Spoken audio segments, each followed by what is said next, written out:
Let us turn our Bibles to the book of Matthew chapter 24 and verses 35. மத்தேயு 24ஆம் அதிகாரம் 35ஆம் வசனத்துக்கு திருப்பிக் The கொள்வோம். title of the sermon today is God the Promise Keeper. அதாவது தேவன் வாக்குத்தத்தத்தை நிறைவேற்றுகிறவர். God the Promise Keeper. வாக்குத்தத்தத்தை நிறைவேற்றுகிறவர். Today I'm going to teach you about the standard of a Christian life in this world we got to have. அதாவது இந்த உலகத்தில் எப்படிப்பட்ட ஒரு கிறிஸ்தவ வாழ்க்கையை நாம் வாழுவதற்கான ஒரு ஸ்டாண்டர்டை நாம் ஃபாலோ செய்ய வேண்டும் என்று And the first principle for us to understand that is that our God is a promise keeper. நம்முடைய தேவன் தன்னுடைய வாக்குத்தத்தத்தை கடைபிடித்து அதன்படி நமக்கு செய்கிறவராய் இருக்கிறார். On this title we are going to hear what the Lord is going to teach us tonight. இந்த செய்தியின் தலைப்பிலே தேவன் என்ன நமக்கு சொல்ல இருக்கிறார் என்பதை நாம் பார்க்க போகிறோம். 24:35. 24ஆம் அதிகாரம் 35ஆம் வசனம். Heaven and earth will pass away, but my words will by no means pass away. வானமும் பூமியும் ஒளிந்து போகும், என் வார்த்தைகளோ ஒளிந்து போவதில்லை. You know, 34th verse is even more interesting. 34ஆம் வசனம் இன்னும் அற்புதமா இருக்கிறது. Assuredly I say to you, this generation will by no means pass away till all these things take place. இவைகள் எல்லாம் சம்பவிக்கும் முன்னே இந்த சந்ததி ஒளிந்து போகாது என்று மெய்யாகவே உங்களுக்கு சொல்லுகிறேன். The context of this verse is different, but still we can understand this verse separately as well. அதாவது இந்த வசனத்துடைய கான்டெக்ஸ்ட் வேற, ஆனா இந்த வசனத்திலிருந்து இன்றைக்கு நம்முடைய செய்திக்கான முக்கியமான கருத்தை நாம் புரிந்து கொள்ள போகிறோம். Here God is making a classic statement in this gospel. இந்த சுவிசேஷ புத்தகத்திலே தேவன் ஒரு அற்புதமான ஒரு வார்த்தையை சொல்லுகிறார். He says heaven and earth will pass away, but not a single word of my mouth will not fall down. வானமும் பூமியும் ஒளிந்து போகும், என்னுடைய நாவிலிருந்து புறப்படுகிற ஒரு வார்த்தையும் தரையிலே கீழே விழுவதில்லை. Will by no means pass away. அதாவது அது கடந்து போகவே ஒளிந்து போகவே போகாது. This is an approach of a Christian towards the kingdom of God. இதுதான் ஒவ்வொரு கிறிஸ்தவன் தேவனுடைய ராஜ்யத்திற்கு நேராக வைத்துக் கொள்ள வேண்டிய ஒரு அப்ரோச்சா இருக்கிறது. What is the faith which is rooted in our heart today? எப்படிப்பட்ட விசுவாசம் நம்முடைய இருதயத்திலே விதைக்கப்பட்டிருக்கிறது இன்றைக்கு? And what is our perspective towards trials and tribulations and pain and afflictions in this world? இந்த உலகத்திலே நாம் சந்திக்கிற பிரச்சனைகள், போராட்டங்கள், நெருக்கங்கள், ஒடுக்கங்களுக்கு நாம் எப்படிப்பட்ட ஒரு அப்ரோச் வைத்திருக்கிறோம்? How do we feel, or how do we go about it? எப்படி நாம் அதன் வழியாக நடந்து போகிறோம்? See, when afflictions come, how do we walk through affliction? ஒரு போராட்டம் வரும் பொழுது எப்படி இந்த போராட்டத்தின் நடுவிலே நடக்கிறோம்? When we go through persecution, how do we walk through persecution? ஒரு உபத்திரவத்தின் நடுவிலே நடக்கும் பொழுது எப்படி நடக்கிறோம்? How do we walk in middle of turmoil and toil in this world? உலகத்திலே இருக்கிற கஷ்டங்கள், நெருக்கத்தின் நடுவிலே எப்படி நடக்கிறோம்? Are we just going to have an experience to walk through that?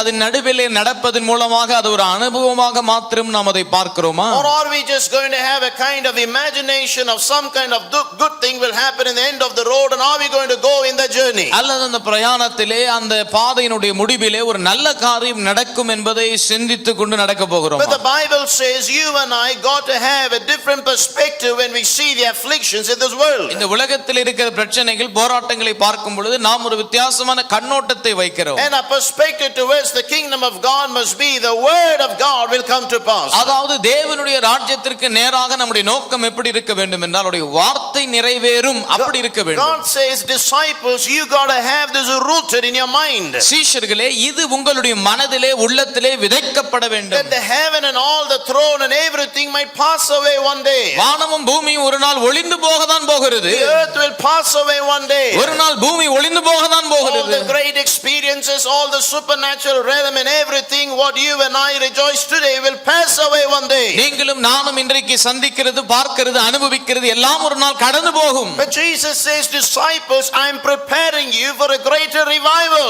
ஆனால் சீஷர்களே, உங்களை ஒரு மிகப்பெரிய எழுப்புதலுக்காக நான் ஆயத்தப்படுத்துகிறேன் என்று தேவன் சொல்லுகிறார். I am preparing you to rise up as apostles in the world. நான் உங்களை அப்போஸ்தலர்களாக இந்த பூமியிலே அனுப்ப சித்தம் கொண்டிருக்கிறேன். And your perspective must be upon the word of God which is eternal. உங்களுடைய நோக்கம், உங்களுடைய கண்ணோட்டம் தேவனுடைய வார்த்தை மீது இருக்க வேண்டும். அதுதான் நித்திய நித்தியமாய் இருக்கிறது. Hallelujah. Hallelujah. The word of God will stand till the end. தேவனுடைய வார்த்தை கடைசி வரையிலும் நிற்கும். The promise of God will stand to the end. தேவனுடைய வாக்குத்தத்தம் கடைசி வரையிலும் நிற்கும். Bible gets you even a highest comparison for that.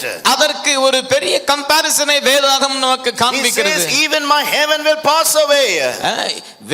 வேதம் சொல்லுகிறது வானமும் பூமியும் ஒளிந்து போகும், But my word will not. என் வார்த்தை ஒளிந்து போகாது. Amen. Amen. Let me show you something which happened in the book of Genesis chapter 7. ஆதியாகமம் 7ஆம் அதிகாரத்தில் நடந்த ஒரு காரியத்தை உங்களுக்கு A காண்பிக்கிறேன். proof of God is a promise keeper. There was a person called Noah who was living in ancient time. ஆதி காலத்திலே நோவா என்ற ஒரு மனிதன் வாழுகிறார். God said build an ark. ஒரு பேழையை கட்டு என்று சொன்னார். There is going to be tremendous flood and I'm going to destroy the world. ஒரு பெரிய வெள்ளம் வரப்போகிறது, இந்த பூமியை நான் அழிக்க போகிறேன் என்று சொன்னார். Can you imagine such a promise? அப்படிப்பட்ட ஒரு வார்த்தை வாக்குத்தத்தத்தை சிந்தித்து பார்க்க முடிகிறதா? What will be your approach? உங்களுடைய அப்ரோச் எப்படி இருக்கும்? I was thinking a moment, how would I react if I would be Noah there? நான் நோவாவா இருந்திருப்பேன் என்றால் அந்த நாட்களிலே எப்படி நான் அதற்கு ரியாக்ட் பண்ணிருப்பேன்? Scary. பயந்திருப்பேன். The whole world is going to perish and I'm going to be the only family. My God, that's scary. உலகமே மடிந்து போகிறது, நான் தனியான ஒரு மனுஷனா இருக்க போகிறேன் என்றால் பயமா இருந்திருக்கிறது. Imagine the Bible says the whole world is going to die, you are going to only survive. I would be scared. வேதம் சொல்லுகிறது முழு உலகம் மடிந்து போகிறது, நீதான் பிழைத்திருக்க போகிறாய் என்று சொல்லும் பொழுது நீங்கள் பயந்து விடுவீர்கள். Only one family in the whole world. ஒரே குடும்பம் தான் முழு உலகத்தில் பிழைத்திருக்குமா?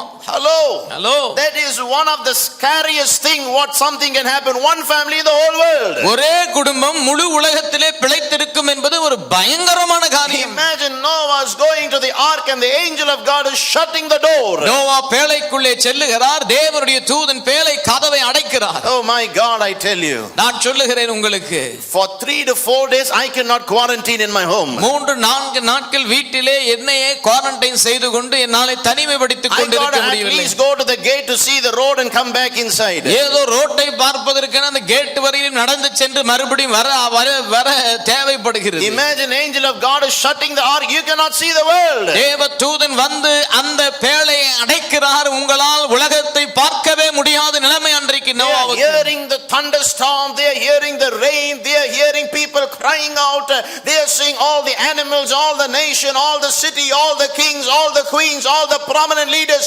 completely perish. எல்லா ராஜாக்களும் ராணிகளும் எல்லா அதிகாரிகளும் அதிகாத்துவமும் எல்லா விதமான சிருஷ்டிப்பும் எல்லாம் அழிந்து போகிறதை நோவா பார்த்து கொண்டிருக்கிறார் பேழைக்கு வெளியே. The earth is passing away. இந்த முழு உலகமும் மடிந்து கடந்து போகிறது. The mountains are passing away. மலைகள் கடந்து போகிறது. The animals are passing away. எல்லா மிருகங்கள் கடந்து போகிறது. The capitals are passing away. எல்லா பிரச்சனைகளும் எல்லா விதமான காரியங்களும் கடந்து போகிறது. The whole world is dead on the flood. முழு உலகமும் வெள்ளத்திலே சிக்கி இருக்கிறது. But one family is sailing amidst of affliction and turmoil and storms and thunders. ஒரே குடும்பம் இந்த புயலின் நடுவிலே, இந்த காற்றின் நடுவிலே, இந்த மழையின் நடுவிலே, இந்த வெள்ளத்தின் நடுவிலே அவர்கள் வாழுகிறார்கள். And there was one family who was rejoicing in the ark. ஒரு குடும்பம் இருக்கிறது, பேழைக்குள் இந்த குடும்பம் மகிழ்ந்து களி கூறுகிறது. Because they knew that the word of God is eternal. காரணம் அவர்கள் அறிந்திருக்கிறார்கள் தேவனுடைய வார்த்தை நித்தியமானது. Hello. Today we are scared, how will the economy react? இன்றைக்கு நீங்களும் நானும் பயத்துடன் இருக்கிறோம், எப்படி இந்த எக்கானமி நடக்க போகிறது? When the market is going to open again, how the economy is going to react? How are we going to survive? மறுபடியும் உலக நாடுகள் எல்லாம் நடக்க துவங்கும் பொழுது எப்படி மார்க்கெட் கண்டிஷன்ஸ் இருக்க போகிறது, எப்படி நாம் பிழைக்க போகிறோம் என்று பயம் வருகிறது. All the civilization in the world was destroyed on Genesis 7. உலகத்திலே இருக்கிற சகல சிவிலைசேஷன்ஸ் அந்த நாளிலே வந்து முற்றிலுமாக ஆதியாகமம் 7ஆம் அதிகாரத்தில் எழுதப்பட்டதன்படி அழிக்கப்பட்டது. All the shepherds, all the tanners, all the potters, all the economy was crushed that day. எல்லா மேய்ப்பர்கள் எல்லா விதமான வேலைகள் செய்கிற அனைத்து காரியங்கள் மூடப்பட்டு எல்லாம் கடந்து போயின. But Noah was still joyful because he knew the word of God will not pass away. Noah அங்கே மகிழ்ச்சியோடு இருக்கிறார், ஏனென்றால் அவருடைய வார்த்தை நித்தியமானது, அது மாறவே மாறாது, அது ஒளிந்து போகவே போகாது. He was not scared that he was the only family. அவன் ஒரே ஒரு குடும்பம் என்றதினாலே அவன் அங்கே மிகவும் பயந்து கொண்டிருக்கவில்லை. He was not scared how he is going to make the world to be an habitation again. மறுபடியும் எப்படி இந்த உலகம் வாழுகிற மக்களும் அதாவது மிருகங்களும் வாழுகிற உலகத்தை எப்படி நாம் நடப்பிக்க போகிறோம் என்று ஒரு பயம் இல்லை. He was joyful because he knew that his God was a promise keeper. அவன் மகிழ்ச்சியாய் இருந்தான், காரணம் அவன் அறிவான் அவனுடைய தேவன் வாக்குத்தத்தத்தை கடைபிடித்து நிறைவேற்றுகிற தேவன். Hallelujah. Hallelujah. Heaven and earth will pass away. வானமும் பூமியும் ஒளிந்து போகும். His word will not pass away.